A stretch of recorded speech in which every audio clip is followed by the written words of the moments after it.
ठाकुर जी ने मन में विचारा कि भाई मैंने माया के भक्त तो बहुत देखे, पर अपना ऐसा भक्त तो मैं पहली बार दर्शन करता हूं। आप देखिए, ये भक्ति का गौरव है कि भगवान देने के लिए प्रस्तुत खड़े हैं, भगवान देने के लिए तैयार खड़े हैं, पर अन्याभिलाषिता शून्यम। जिनकी नजरों में मोहन समाए, वो नजर फिर तरसती नहीं है। ये भक्ति महारानी की कृपा है, ये भक्ति महारानी का वैभव है, रस वैभव है कि एक बूंद जिस हृदय में होती है वो तीनों लोगों को देने की सामर्थ्य रखता है। भगवान का श्रीमुख वाक्य है, मद भक्ति युक्तो भुवनम पुनातु। मेरा एक भक्त तीनों लोगों को पवित्र करता है, निर्मल कर देता है।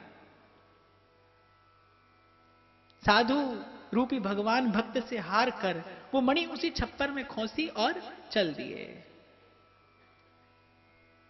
जब ऐसे बात नहीं बनी तो श्री ठाकुर जी ने एक नया कौतुक किया। श्री रविदास जी के जो ठाकुर जी थे, उनके नीचे से रोज रविदास जी को 5 सोने की मोहरें मिलने लगी। रविदास जी ने कहा अब ये दूसरा उपद्रव आरंभ हो गया। चिमटे से मोहर उठाते और गंगा जी में जाके डाल आते जैसे मानो बिच्छू हो। इतने भयभीत थे, कहा जाता है ना दूध का जला छाछ भी फूक फूक कर पीता है। वो अन्न अधिकारी व्यक्ति का थोड़ा सा अन्न लिया तो चरमकार के घर जन्म लेना पड़ा। आज ये धन भोग कर लूं, इस धन का उपभोग कर लूं तो जाने क्या गति होगी। शास्त्र कहता है धन में 32 प्रकार के अनर्थ छुपे रहते हैं। संतों का ऐसा वाक्य है कि धन, यौवन और हुकूमत, शासन करने की क्षमता, इन तीनों में से एक भी किसी के पास हो तो उसका पतन हो जाता है, और किसी को तीनों मिल जाए तो उसका पतन होना अवश्यम भावी है। भगवत कृपा से, संत कृपा से, सदगुरु की कृपा से कोई बिरला होता है जो धन संपत्ति पाकर भजन कर सकता है। प्राय करके संपत्तिवान से भजन होता नहीं, प्राय करके प्रतिष्ठावान से भजन होता नहीं।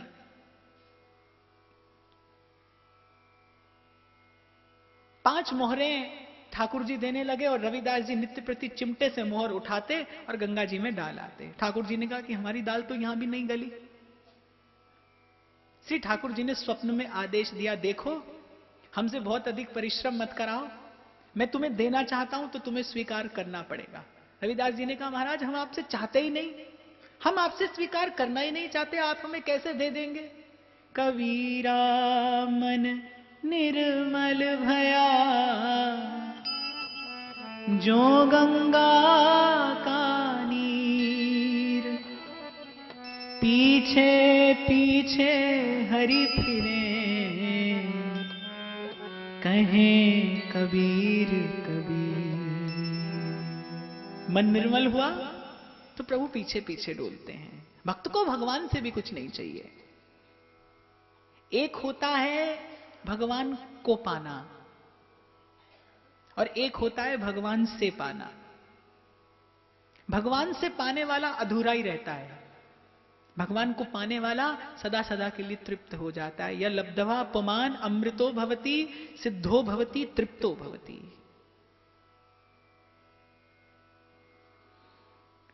ठाकुर जी ने कहा देखो भाई मुझसे और अधिक परिश्रम मत कराओ, पहले तुम्हारे दरवाजे पर आना पड़ा, तुमने तब खाली लौटा दिया। अब ये 5 मोहर नित्य प्रति धर के जाता हूं, इसे तुम गंगा जी में अर्पण कराते हो, इसे तुम गंगा जी में डालाते हो, तो कुछ हमारा भी विचार करो। और तुम यहां भूखे चौड़े ढाड़े पड़े रहते हो, सुबह पाया जाने उसके बाद तुम्हें कब भोजन मिलेगा, तो इससे मेरा अपयश होता है। तुम सेवक तो हमारे हो, नौकरी तो मेरी करते हो, चाकरी तो मेरी करते हो, कैंकर्य तुम मेरा करते हो, मेरे सेवक हो, तो इससे मेरा अपयश है कि तीनों लोगों के स्वामी, तीनों लोगों के नाथ,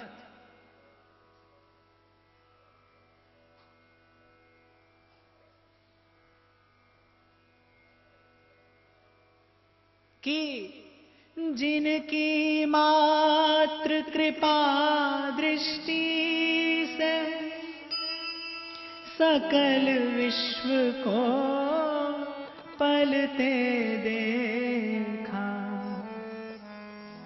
कि जिनकी मात्र कृपा दृष्टि से तीनों लोगों का पोषण होता है, तीनों लोगों की पुष्टि होती है, उनके चरणों का दास, उनकी भोर से लेकर सांझ तक सेवा करने वाला, कैंकर्य करने वाला भूखा प्यासा पड़ा है। ठाकुर जी ने कहा इससे मेरा अपयश होता है, मेरी लज्जा तुम्हारे हाथ में है, ये वस्तु तुम स्वीकार कर लो, और मैं तुम्हें वचन देता हूं कि तुम्हें इस धन का भोग करने से कोई दोष नहीं लगेगा।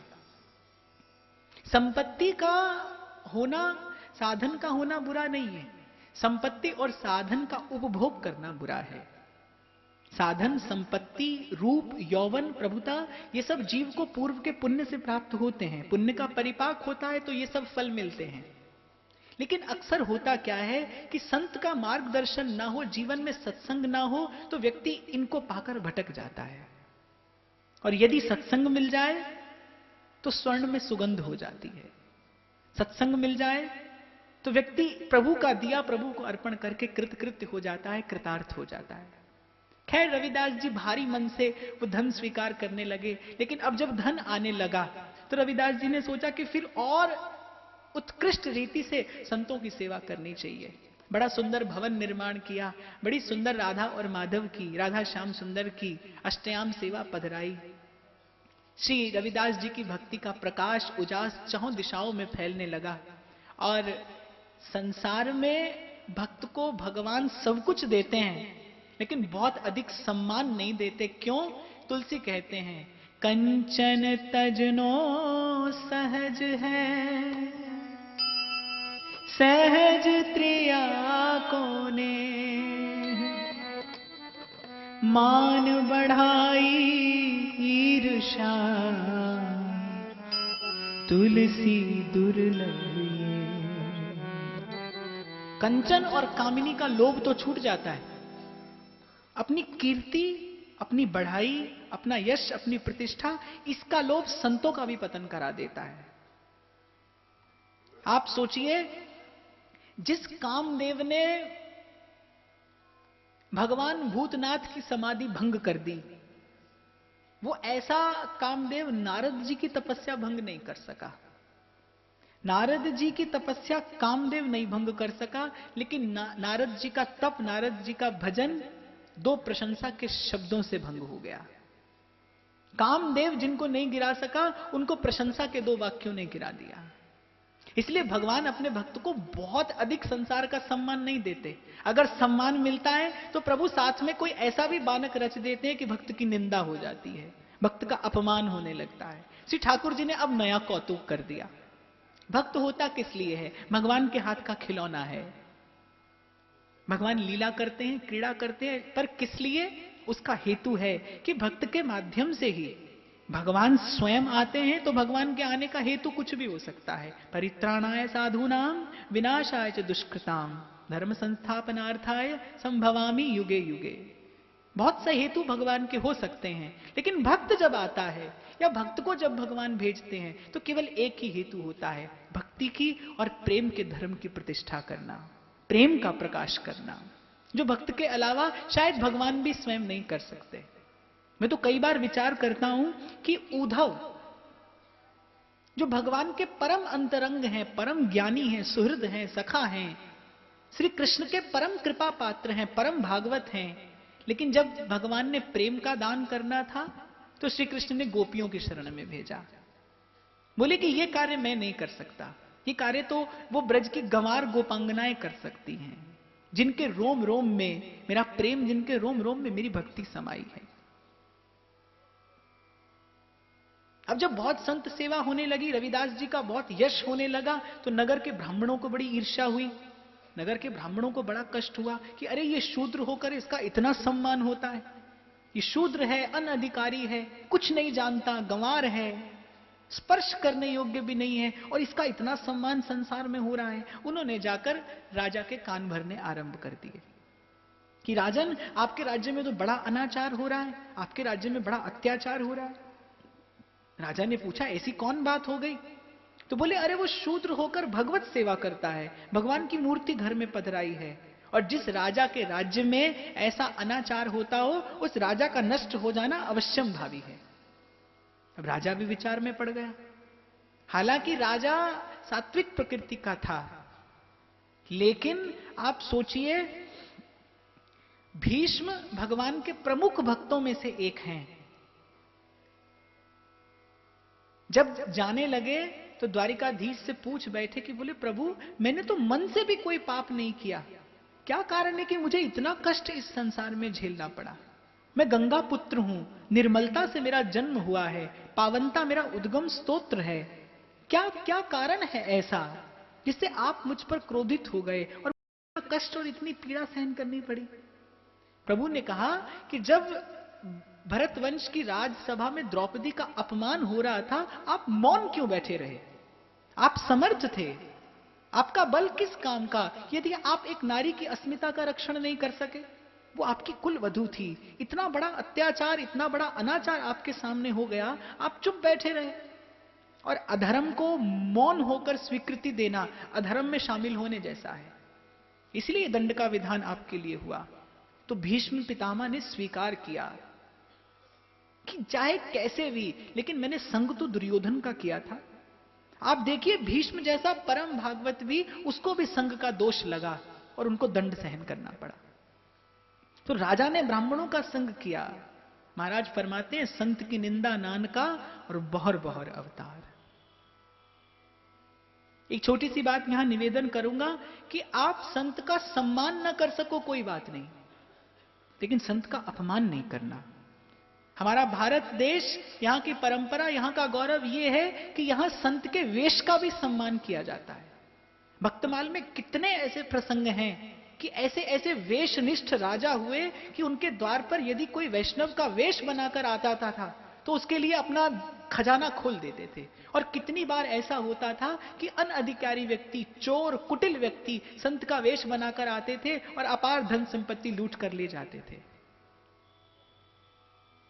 यदि आपको भी संसार में कभी ऐसा छल हो जाए, कभी कपट हो जाए, आपको लगे कि संत के वेश में कोई आपको ठग कर ले गया, तो बहुत अधिक पीड़ित मत होना, क्योंकि देनहार कोई और है। वो अपना कृत कर्म भोगेगा और आपको अपनी सेवा का फल मिलेगा। प्रयास करना, सबका सम्मान करना हमारे वश की बात नहीं है, लेकिन किसी का अपमान हम ना करें, यह हम कर सकते हैं। सबका कल्याण करना यह जीव की सामर्थ्य नहीं है, लेकिन हम किसी का अहित ना सोचें, हमारे मन में किसी का अहित चिंतन न हो। नरसिंह मेहता बड़ी प्यारी बात कहते हैं कि वैष्णव जन तो तेने कहिए जे पीर पराई जाने रे, पर दुखे उपकार करे सोई मन अभिमान न आने रे। सकल लोक मां कहुने बंदे, निंदा ना करे केणी रे, और बाच काछ मन निश्चल राखे, धन धन जननी तेनी रे। हमारे यहां संत के वेश को भी प्रणाम किया जाता है। क्यों? क्योंकि प्रभु का दिया बाना है, कि प्रभु का दिया प्रसाद है। और यदि कोई संत का वेश धारण करके अनैतिक कर्म करता है तो वो उसका कर्म है, वो उसका कृत कर्म है। और कौ न काऊ सुख दुख कर दाता, निज कृत कर्म ही भाग्य विधाता। लेकिन ब्राह्मणों का संग किया, राजा की भी बुद्धि थोड़ी देर के लिए भ्रमित हो गई। राजा ने रविदास जी को बुलाया। राजा ने कहा कि आप ऐसा अनैतिक कार्य क्यों करते हैं? रविदास जी ने कहा कि हम तो प्रभु की आज्ञा से ये कार्य करते हैं, प्रभु के चरणों का दास हूं और उनकी आज्ञा से ये कार्य करता हूं। तो राजा ने कहा कि मैं तो मान भी लूं कि आप प्रभु की आज्ञा से ये कार्य करते हैं, लेकिन ये सारा संसार कैसे मानेगा? रविदास जी ने कहा हम एक उपाय बताते हैं, जैसा हम कहें वैसा करिए। भरी सभा में एक और ये सब ब्राह्मण बैठे और एक और मैं बैठूंगा, बीच में मेरे श्याम सुंदर का श्री विग्रह विराजमान करेंगे। जिसके बुलाने से प्रभु उसके निकट चले जाएं, वो सत्य पर और दूसरा असत्य पर। राजा ने कहा कि ये बात ठीक है। ब्राह्मणों से पूछा, ब्राह्मणों ने पहले तो आनाकानी की। किसी की निंदा करने वाला हृदय बहुत दुर्बल होता है।